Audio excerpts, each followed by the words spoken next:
Hi, this is Landon. Hi, this is Elijah. And you're watching LHS News Announcements. Please stand for the Pledge of Allegiance. Attention, salute, pledge.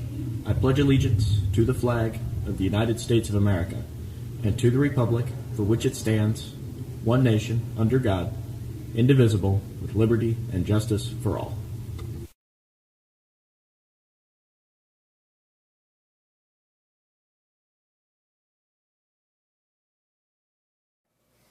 Good Friday morning, Redskins. Master Sergeant Dukes is here with me on this special day to bring you the news you need to know for today, 9/11/2020. You ready, sir? Yes, sir, I'm ready. Here we go. Big congratulations to our volleyball team last night as they dominated Sequoia in a big district match. Great job, ladies. Voting today for Homecoming Queen will go as follows. Now, listen carefully because there's a few steps here. Okay, first of all, you need to go to our website, Loudon High School's website.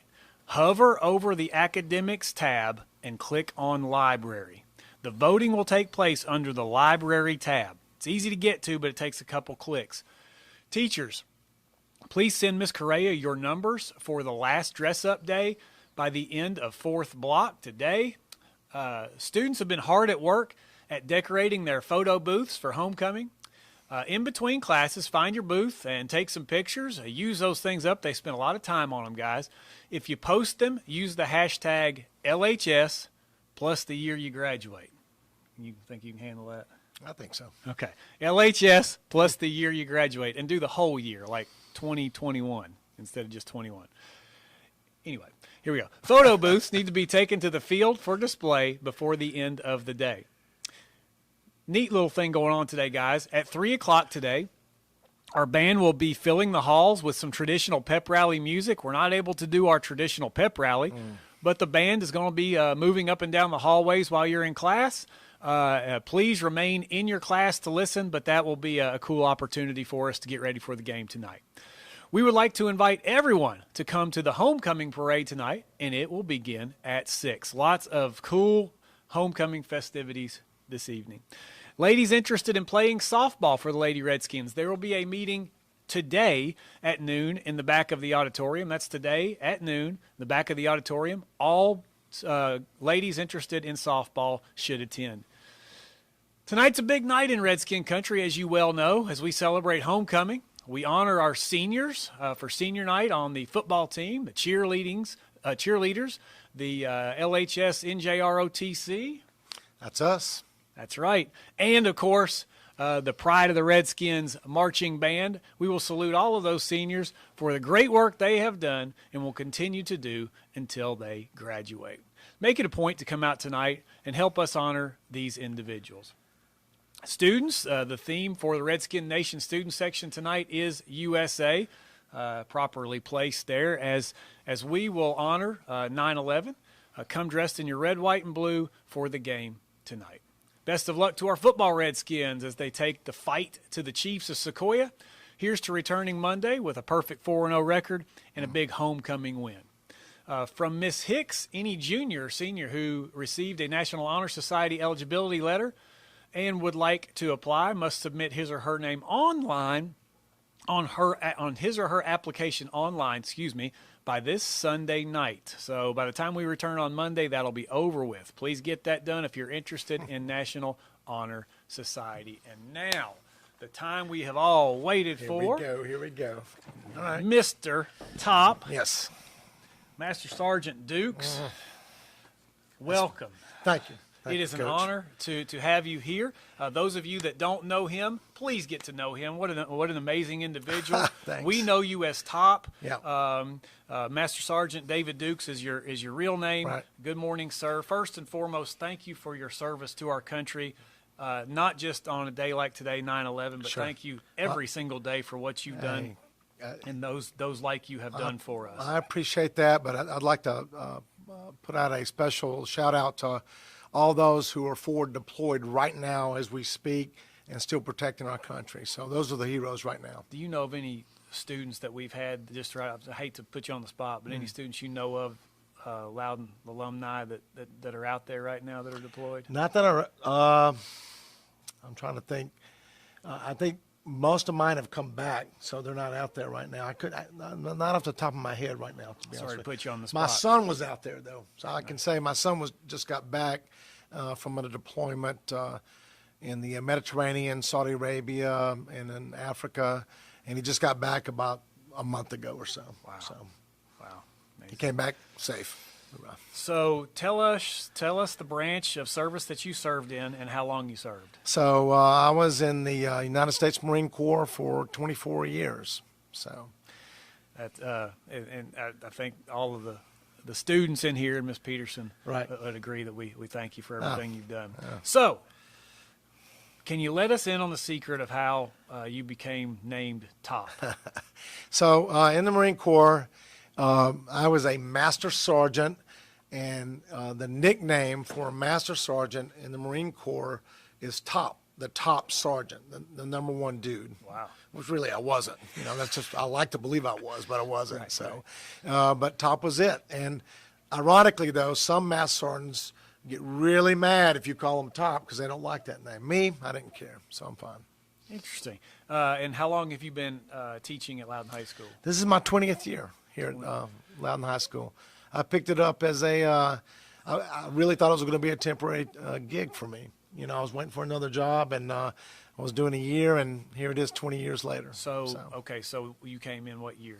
2001. 2001. And so you were now I don't want to, you're going to talk about what Sure. you were doing on 9/11. Sure. But you were not here yet on 9/11, 2001? I was on the cusp of coming here. I got here in October. Wow. Yeah, Okay. yeah. Neat. Kind of after the world changed. Absolutely. Okay. In your long experience at LHS, what is your fondest memory if you could just single out one? I don't know if it's my fondest. There's a lot of weird ones and funny ones, but it'd have to be one of the ones. Was it last year or a couple of years ago? We do the cannon for the football team, right? And I had two kids that I had for 4 years, loved those kids, and they were the Waldron twins. And the Waldron twins were in charge of the cannon. And so, we're supposed to blow up the cannon when we score, let's say, for instance, right? And they know the drill. They got to wait on me. I got to go like this and blow it up. Go ahead. But it didn't work that way. Alex was next to me, and I said, not yet, not yet. But he starts to look at Chase, and they communicate through their minds. So, they're twins. And so they're talking to each other without talking. And I'm sure that Alex told Chase to pull the cannon and blow it up early. And the whole game stopped. Everybody kind of looked at us. And I tell people all the time, I said I could control a company of Marines, but I can't control Alex and Chase. Can't control two Waldrons. No, can't do it. And they were great. I enjoyed them. That is a great memory, a great story.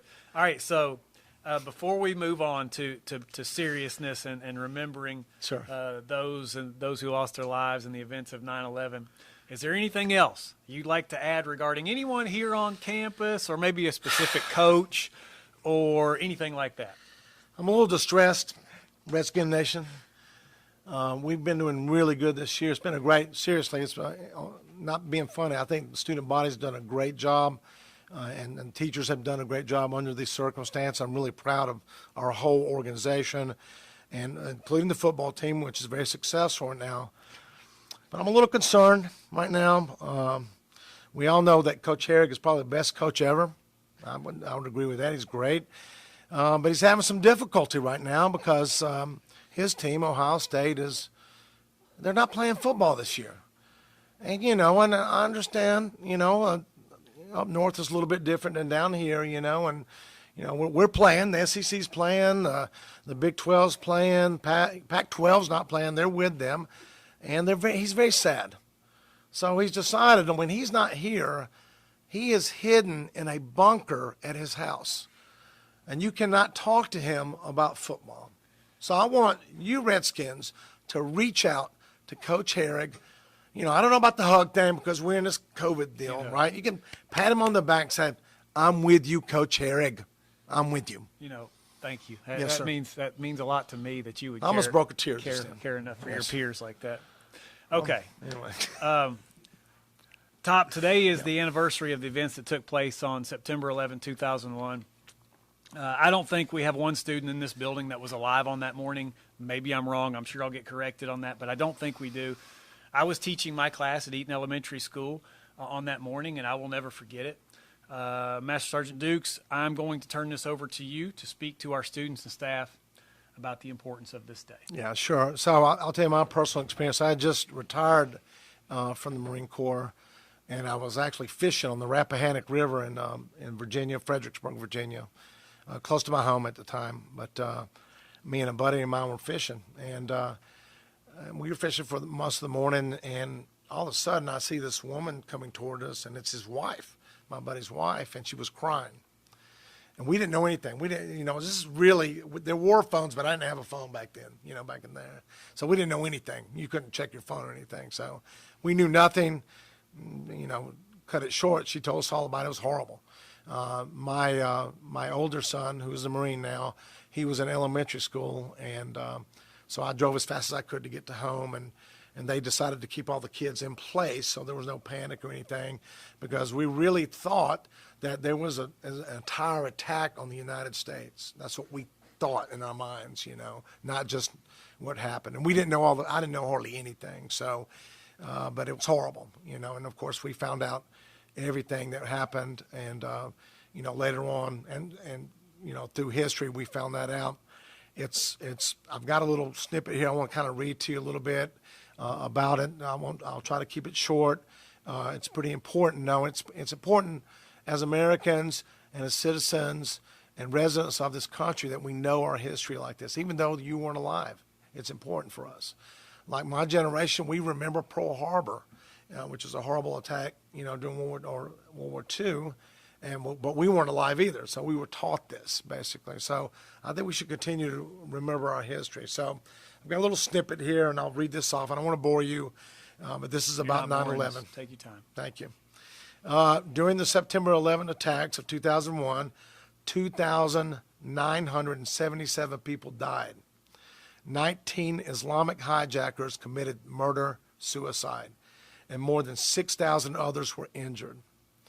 The immediate deaths included 265 on the 4 planes, including terrorists, 2,606 in the World Trade Center and in surrounding area, and 125 from the Pentagon.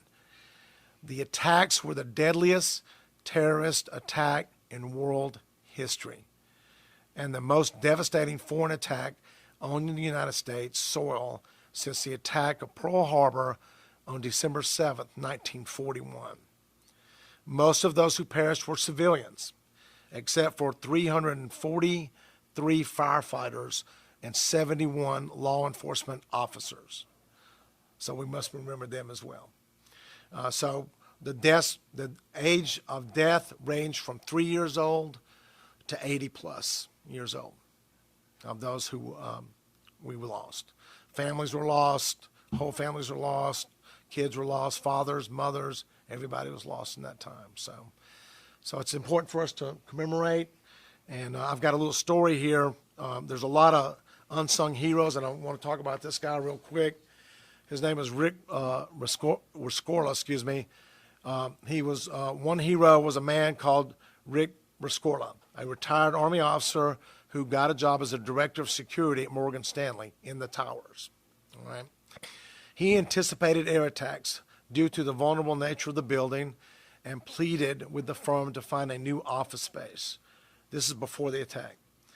Because that wasn't an option due to the lease agreements, Rescorla enforced regular drills so employees knew how to evacuate in case of emergency, which is amazing foresight if you think about it.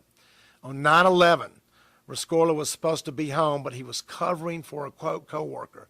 So he wasn't even supposed to be at work. He comes in for this co-worker. He's responsible for saving 22,700 people, singing inspirational songs on a megaphone while escorting people in and out of the building. He returned many times to the building to get people out. Unfortunately, he didn't make it out. And so that was the end of him. But what a hero. 2,700 people he saved. That's just, there's so many unsung heroes in this whole deal. So we honor him too as well. Thank you, sir.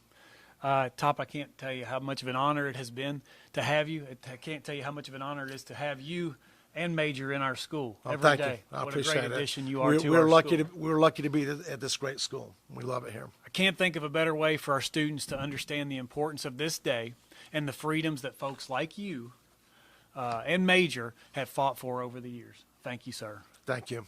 Thank you. Everyone, it is Friday, so that means it's time to take care of business. Top and I are going to take care of business all day today, and we hope you will join us. Don't forget about Coach Eric. He needs your help. Have a great day. Thanks for watching Follow us on Twitter, subscribe on YouTube. And follow us on Instagram. at LHS News Mag.